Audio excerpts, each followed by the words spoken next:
Well, there are some intriguing political issues brewing at the moment, some of which are about to come to a head in about a week or so. Joining us now to jump on those is New South Wales Liberal Senator Hollie Hughes here in Sydney studio. Nice to see you, Chris. Good to see you.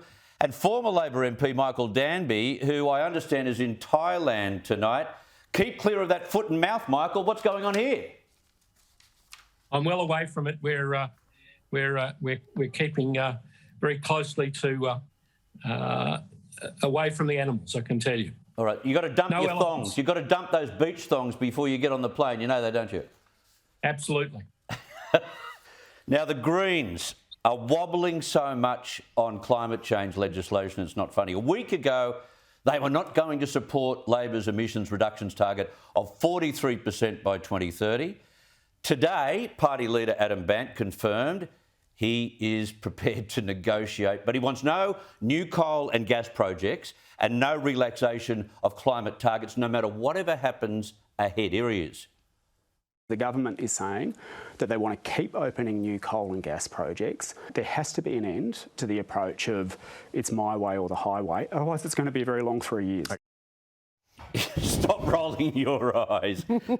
Tell me, what will he believe and say in a week's time from here now? Look, who knows what he believes at all? I mean, this guy seriously doesn't understand how the world works. And listening to your intro talking about the hypersonic missiles, what China is doing in this region, what's being pushed ahead, yet we've got the Greens who are literally trying to tie our hands behind our back. They're removing our economic advantage with the cheap, reliable power that we can have. Everywhere else around the world, in particularly in relation to the Russian invasion in Ukraine, are restarting coal-fired. They are going back to coal power stations. And yet we have these lunatics in the Senate who seem to think that we can all go live in tents and trees and that we're somehow going to save the planet. They are absolutely insane. I don't support legislating these targets, and we've now got the Victorian Liberals out there trying to move to the left of the federal government. I think it's more about defending their seats to Teals. It is absolutely appalling, this policy that's been announced by the Victorian Liberals. I certainly hope New South Wales doesn't. But these guys don't seem to understand either. We have a national energy grid.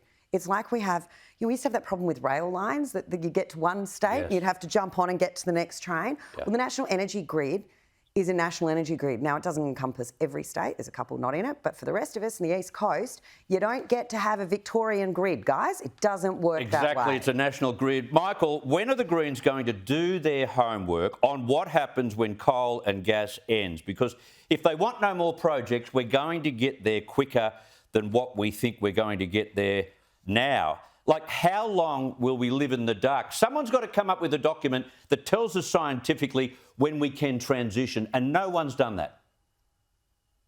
Surely these people listen to people like Elon Musk, who's his cars are a paradigm of what they believe in. But he says, given the current energy security issues caused by Russia, we need to transition more slowly. That's a very simple explanation for Adam Bandt. Why doesn't he go and speak to the German Greens? They're the ones, as Hollie says, are switching on nuclear power stations, going back to coal. What are we meant to do, Adam Bandt? Are we meant to leave the Germans without gas supplies during the coming year as Russia switches them off? Or do you want to really help the Russians push up the price of international gas and coal and murder those Ukrainians by the hundreds of thousands? Of course, Australia has to be a reasonable export country.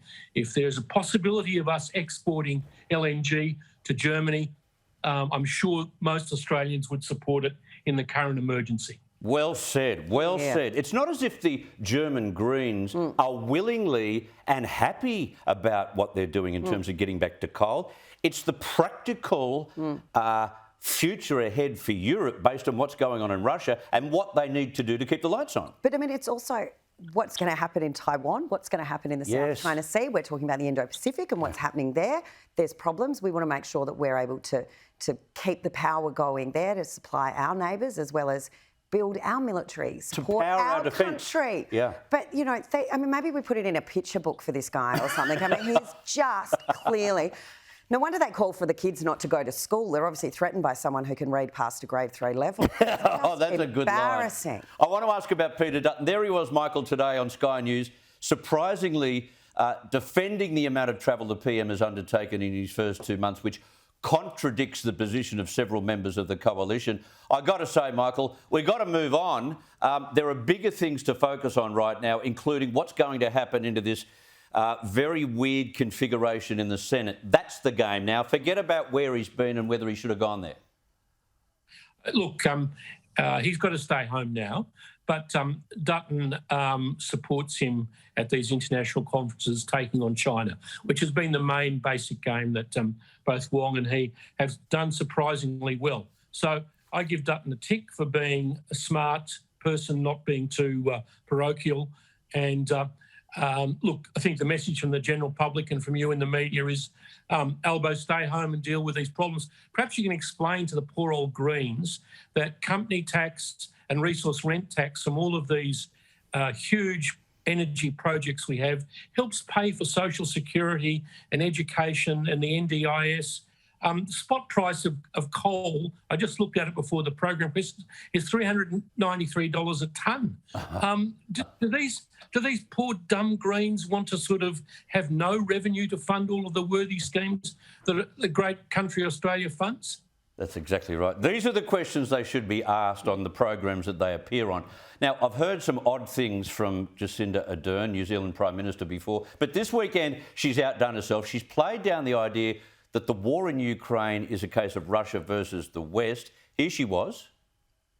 But in taking every possible action to respond to Russia's aggression and to hold it to account, we must remember that fundamentally this is Russia's war.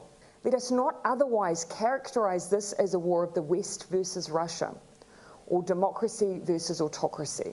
It is not. Climate change must be a foreign policy priority. While we all have a concern, and rightly so, about any moves towards militarisation of our region, that must surely be matched by a concern for those who experience the violence of climate change. Has she not looked at any picture out of the Ukraine? Has she not seen what's about to go on in the Indo-Pacific? And it's got to be matched by the priority of climate change. Hello? Well, between her and Bant, you've picked some crackers tonight, Smithy. I mean, I don't understand the attraction to this woman. I don't think she's all there. I don't think she's very bright. I think what she's doing to New Zealand is highly problematic for their economy.